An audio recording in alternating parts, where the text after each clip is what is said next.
Local history, local culture, local events, your community.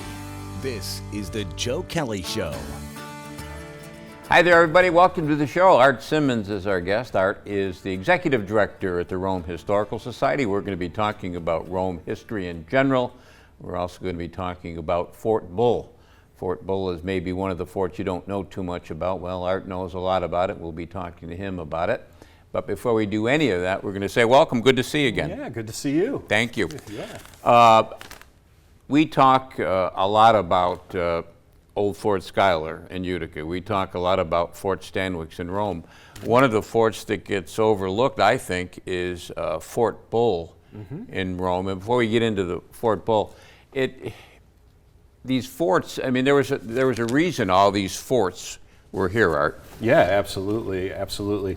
And Fort Bull was really, it was the second fortification that was built on the communication between Schenectady and Oswego. So just to kind of go back a little bit, the English and the French were competing for resources in the Ohio Valley, Pittsburgh area and that whatnot. And in 1726, the French built Fort Niagara, just north of Niagara Falls. To counter that, the British built Fort Oswego, and these were basically trade outposts, right? Mm-hmm. So as tensions rose in 1754, 1755, the British decided that they were going to do multiple expeditions here in North America, and one of them was the Niagara expedition. So they were going to put, and they did put, about between 2,000 and 2,500 troops into Oswego in 1755 with the intent of launching an expedition against Fort Niagara and taking that fort and basically cutting off the French's access to the Ohio Valley. So in order to do that, they had to create a supply line, right? You go from a garrison, before that, which might have been like 50 people in Oswego to 2,500. It's a significant increase. Mm-hmm. So yes, late spring, early summer, 1755. The British start building 2 storehouses on the Oneida Carry. Now you use the word storehouses versus fort. Yes. So they were just 2 storehouses, one on the east side of the Carry, or the Mohawk side, and the other on the west side, which would be Wood Creek. And they were about 35 feet long, 20 feet wide. And they were just supply depots, right? But this did not please the Oneidas, the Oneida Nation at the time. So the British had to stop their construction and had to reach out to had to meet with the nation and to get permission, which they did by July of 1755. So there was a garrison on the Oneida Carry as supplies and troops were going up to Oswego. What had happened, however, was that by the time the commander in North America got to Oswego, it had become so late in the season. It was like September. And if you can imagine going out on Lake Ontario in small bateau boats or even whale boats, which were just a little bit bigger, and head down Lake Ontario at that time of the year, it's pretty tough. So they decided to abandon the expedition in 1755, and they leave a bunch of troops up there in Oswego, but all the commanders go into winter quarters, right? There was always like a fighting season. As the winter set in, it became more and more difficult for them to put supplies into Oswego. Obviously, Oneida Lake froze, Wood Creek froze. So all these munitions and supplies were stockpiling on the Oneida Carry. I do want to back up a little bit. As they were retreating into winter quarters, orders came up to fortify these storehouses, and essentially that's what creates Fort Williams, which was on the east side of the Carry, and Fort Bull, which was on the west side of the Carry. For people who aren't as knowledgeable about this as you are, modern day, how could we locate them? Okay, so Fort Williams would have been along Whitesboro Street in Rome. So as you're coming into town, Erie Boulevard east, you come up over the bridge and down into Rome. Coalyard Charlie's, right in that area, would have been Fort Williams. And then Fort Bull was out basically behind the present-day Erie Canal Village. It was in that vicinity. About where the Erie Canal got started. About where the Erie Canal got started, and that's that whole nother story. But that section, that piece of land, is very significant from pre-contact indigenous history right up through the canals. So, but yeah, so going back to the story here, all these supplies were stockpiled on the Carry, and of course the French found this out, and they decided to launch an expedition from Ogdensburg, La Présentation, and Lieutenant Gaspard Deliri was to lead this expedition of about 360 troops and his native allies. And they start heading south. It takes them 2 weeks. They cross they cross the Black River, the Big Bend up there by Evans Mills. They cross that area. They come down. We know they overnighted in at Lyons Falls, and then came south, Lake Delta area, and found themselves just north of the Carry on March 26, 1756, a day before they attacked. We'll talk about that attack in just a second. Yeah. But the Frenchman whose name I can never pronounce that was leading that, they actually charged with bayonets. Yes. Mm-hmm. Yeah, during the attack. Yeah. But there was it's interesting. And just a little backstory for me. I started studying this in 2011. And I learned things even today, just going through the contemporary correspondence, I learned something new. So one of the things that had happened, which is even lesser known than the attack on Fort Bull, was he first found out from his scouts when he got here on the Carry that there was a supply convoy that was going to be leaving Fort Williams, crossing the Carry, and headed toward Fort Bull. Well, he needed supplies himself. A lot of his troops were starving. A day or two before, they had to kill a horse so that they could eat. So he orders an ambush, a silent ambush of the supply convoy. And they were successful. However, one of the Teamsters that was driving the sleighs got away and started running back toward Fort Williams. So Deliri was forced with this. The British are going to find out I'm here, even though they hadn't fired a shot at that point. We suspect that there was some rum in this convoy because, and I'll get back to that in a minute, but having to make a decision as to whether or not he was going to attack Fort Bull, which was had less men in it, no cannon, versus Fort Williams, which had well over 150 men in cannon. He had to make that decision on the spot. Hang on to your thought. We're going to take a quick break, but when we come back, we're going to continue with Art Simmons. We're talking Rome history. Short break, right back.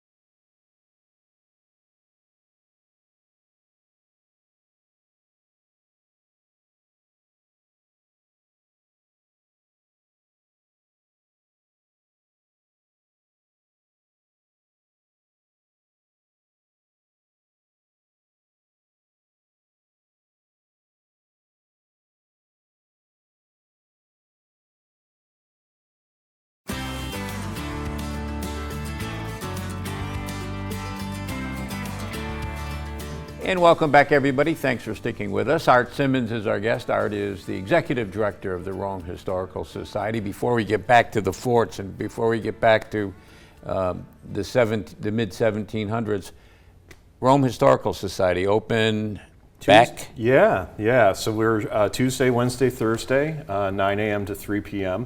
And then, of course, you know, if somebody has a research request or something like that, you know, they can shoot us an email anytime. And you've got something going on Wednesdays up there, Art. Yeah, the third Wednesdays, we've been doing virtual programs since COVID. And we're going to continue doing that.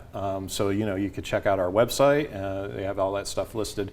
The programs are up on our Facebook page, and then usually within a day or two, they're also up on our YouTube channel. And what's the website for the Rome Historical Society? RomeHistoricalSociety.org. All right, really hard to screw that up. And you've got such a nice, you know, I gave a presentation up there years ago. And what a nice auditorium you have there. What, about 9,500 people, something like that? That's beautiful. Yeah, yeah.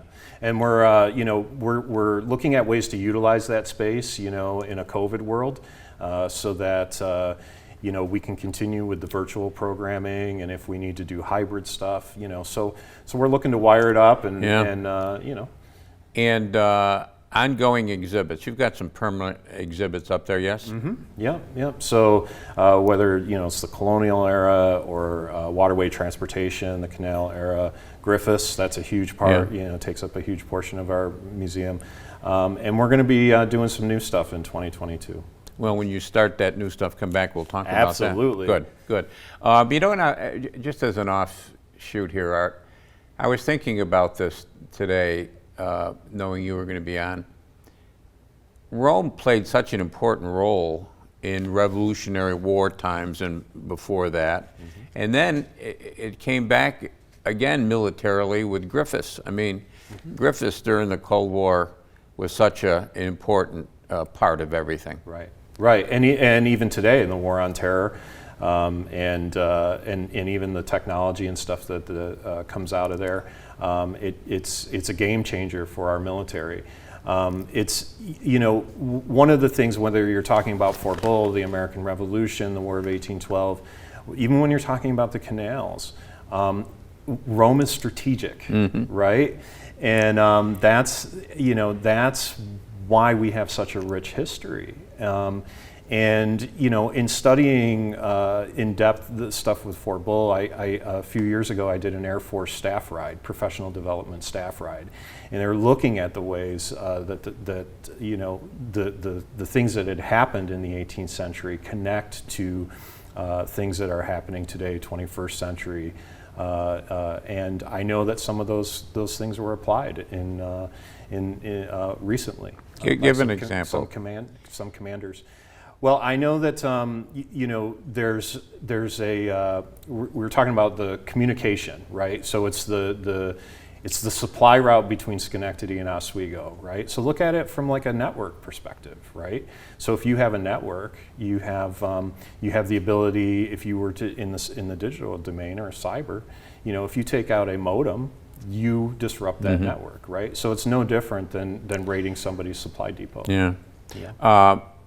And what they were doing, they'd come up the Mohawk River, and that's why Utica was such an important spot. Fort Schuyler, they had to protect the ford, the F-O-R-D, so they put up a fort, an F-O-R-T, to guard that because it was such an important, because that's how you got west. And then same thing with Rome, and of course that's what that piece of land that we talked about before the break being so significant, where Erie Canal Village is today. Right. I can't remember any dates from history. I was impressed by you rattling off those dates, but I can remember one, July 4th, 1817. That's right. Yeah. That's right. Yeah. Yeah, you know, you have the groundbreaking of the Erie Canal. You know, there's a ceremony that occurs just south of the Arsenal House, which is on West Dominic Street. And then the contractors go out just west of modern-day Erie Canal Village, and they start digging. And the first contract portion of the Erie Canal, 1817, is there between Route 46 and 49 and the remains of Fort Bull, Fort Wood Creek. There used to be a state historic marker there. Is there still one there that marks this spot? Yep. Okay. Yep. And how close do you think that is to where that first shovel full of dirt was turned over? Well, you know, and I'm some experts in canal history, Yeah. you know, academics, I should say, you know, they, as my understanding is, the groundbreaking took place more, again, south of the Arsenal House. So modern day Worthington Industries, like right in that area. And so it's probably in a straight line, it's probably a half mile to 3/4 of a mile from where they actually started doing the contract. The digging. And they started the Erie Canal there, if I recall my history correctly, you correct me if I'm wrong, because it was controversial to do this canal. Right. A lot of people didn't want it done. It was a big political fight. And the area in Rome was the easiest to dig, yes? Yeah, it was considered the long level, right? One thing that we often forget is that there was a canal there that predated the Erie Canal, so the Western Inland Lock Navigation's Rome Canal was there, and that was between the Mohawk River and Wood Creek.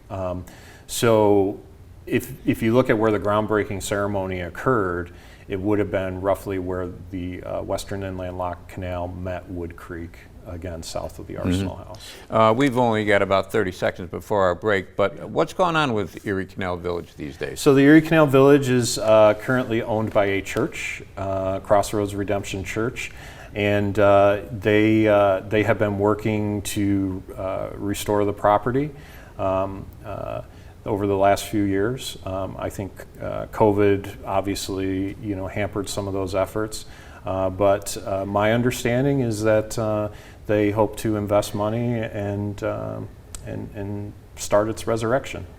So we'll hopefully that'll occur. And then recently we did recover some of the city's Erie Canal Village collection that had been sitting out there, and we got that back into city storage, and we're going to be working with that stuff. So. What a significant thing it would be for Rome and the entire area if that Erie Canal Village could be brought back, yeah? Absolutely. Yeah. Well, we're going to take a short break, but we'll be back with Art Simmons right after this.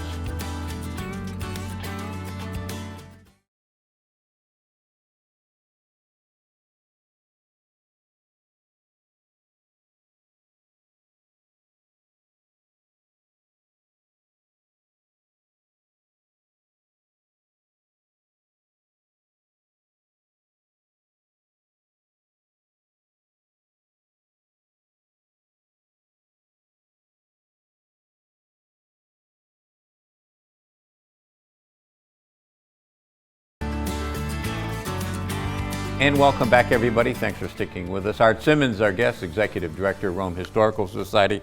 The area for Fort Bull, excavations have been done there, archaeological digs professionally done, yeah? Yes. Anything turn up? Yes. Yeah. Yeah, absolutely. So, you know, we were talking a little bit about the attack earlier, and you know, once Deliri had you know, decided to attack Fort Bull, he actually splits his forces, and he heads to attack the fort. He gets to about 1,000 yards, and they drop their packs. They say a prayer, and he tells his native allies, "Hey, I want to do this. I'm quiet. You know, don't. You know, we want to catch them by surprise." However, when they moved forward, they got to about 300 yards, and the Indians, who probably got into some of the rum, as he's noted in his journal, let out their war whoop. And of course, at that point, everybody in and around Fort Bull was alerted. So quickly, a bunch of men that were bateaumen, boatmen, out in front of the fort, they run off in the woods, and some of the Deliri's detachment chase them down. The gate on the fort gets closed, and Bull and his garrison is inside the fort throwing grenades and trying to, you know, trying to defend themselves. And Deliri and his men are chopping away at the main gate with axes. And it took them about an hour, and they did bust down the gate and got inside the fort and killed. The numbers not exact, but anywhere between 50 and 70 were killed at that point. So Deliri orders the the magazine dug up and all the barrels of gunpowder thrown into Wood Creek, which is very a lot of mud and muck there. However, they find that a couple of the magazines had caught on fire. So he quickly orders a retreat. However, they get to about 200 yards and the magazine explodes, probably 60 barrels, so about 6,000 pounds of gunpowder, and in 3 separate explosions. Yeah. And basically that destroys the fort. He does go back in and orders whatever else they could find dumped into the creek, and then he retreats north. So getting to the archaeology, in 2019, the Public Archaeology Facility, SUNY Binghamton, got an American Battlefield Protection Program grant to do some exploratory archaeology of the fort, which is what we've been focused on the last few years. And some of the things that we found were grenade fragments, right? So if the British are throwing grenades during the attack, it would make sense that there would be fragments. Cannonballs. There was some pre-contact material, indigenous material that was found on the site, which speaks to its pre-colonial occupation. It's our lead archaeologist said, good ground's good ground, right? So clay pipes, those were found, but probably the most impressive thing that was found was a charred timber. Okay, so the timber was found when they opened up a unit, that's a pit basically that the archaeologists opened up, and on top of it was an impacted musket ball. So that speaks to the battle, right? And we know that obviously when the fort exploded, there was fire and all of that. So where did all those things go, Art? So currently that stuff is in Binghamton as they're doing the final reports, and then that'll come back home to the Rome Historical Society. I want to get to this too because it's, I think, significant. The Rome Historical Society owns some things besides your headquarters, which is a former post office on Church Street. Correct. Yeah. So they own that building, the former post office, but they also own across the street and down a little bit the Tomb of the Unknown Soldier. And the man that, if I recall my history correctly, the man that designed that, the architect, very famous for another tomb, yes? Yeah. So he co-designed the Tomb of the Unknown Soldier in Arlington. And what's interesting about our Tomb of the Unknown Soldiers of the American Revolution is that there's 8 interred there in a revered copper casket. And of course they were dedicated in 1976. That site was dedicated. So every year, July 4, we actually have a wreath laying ceremony there. We partner with Rotary. And then we do have some other sites, one of them being the Lower Landing on Martin Street, which is an American Revolution site, and it's also a Western Inland Lock Navigation Company canal site. That's over by the train station. Yep, just south of the train station. And then of course we have Fort Bull, Fort Wood Creek. So just real quick, anybody that wants to go out to Fort Bull, Fort Wood Creek, just give us a call. We'll schedule a tour out there. What you see today is, when you go out there, is the replacement fort for Fort Bull. So Fort Bull blows up, and within a month or so, the British decide to build a new fort there with moats, and it's got bastions and a dam that actually helped to control the water levels on Wood Creek, which helped them when the water was low to be able to get the bateau more easily down toward Oneida Lake. You were telling me during one of the commercial breaks that water level really impacted on how things floated, so to speak. It did. So a bateau fully loaded would draw about 15 inches, and that's if it had about 1,500 pounds in it. So it didn't need a whole lot of water, but Wood Creek is notorious. I mean, it's named Wood Creek, right? So it's notoriously difficult to navigate, especially in that area. And when you look at the contemporary correspondence of the 17th in that time, 1755-56, the British were constantly trying to improve that channel, and they did find a solution when they started to put dams in there to control the water levels. And I do want to mention too that there were other forts that were built on the Oneida Carry after the attack of Fort Bull, one of them being Fort Newport, which would have been near the present-day Arsenal House. They built Fort Craven, which was set to replace Fort Williams. And then when you move fast forward to 1759, you have Fort Rickey that's actually built, and Fort Schuyler, you know, to bring it full circle. And then you had in Utica, that whole thing is very confusing for readers, casual readers, because you had Fort Schuyler, but then you had Fort Schuyler, which became Old Fort Schuyler. That's right. It's always good seeing you. Yeah, I wish it's great we had to see more you. time. Thanks for having me. We'll do it again. That's it for this week. We'll be back next week. We'll do it all again. Don't forget CNYhomepage.com. Lots of good stuff there. Until next time, take care of yourself, everybody.